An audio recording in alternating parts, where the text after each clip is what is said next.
تحریک انصاف حکومت کا بھیانک چہرہ۔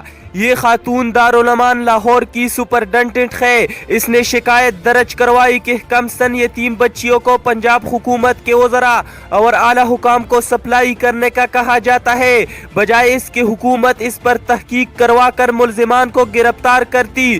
پہلے خاتون پر شکایت واپس لینے کے لیے دباؤ ڈالا گیا، پھر ادارے کا بجٹ بند کیا۔ سر نہ جھکانے پر اب اسے گرفتار کر لیا گیا ہے تاکہ ثبوت مٹائے جا سکے اور اسے بیان واپس لینے پر مجبور کیا جا سکے۔ یتیم بچیاں ساتھ ساتھ کڑی رو رہی ہے مگر ان کی فریاد سننے والا کوئی نہیں ہے۔ یہ ہے تحریک انصاف اور یہ ہے آپ کی مدینہ جیسی ریاست۔ ان للہ و انا الیہ راجعون۔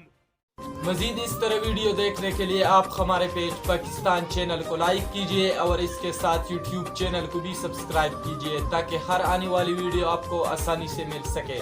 اپنے میزبان عدنان فراز کو اجازت دیجئے۔ اللہ حافظ۔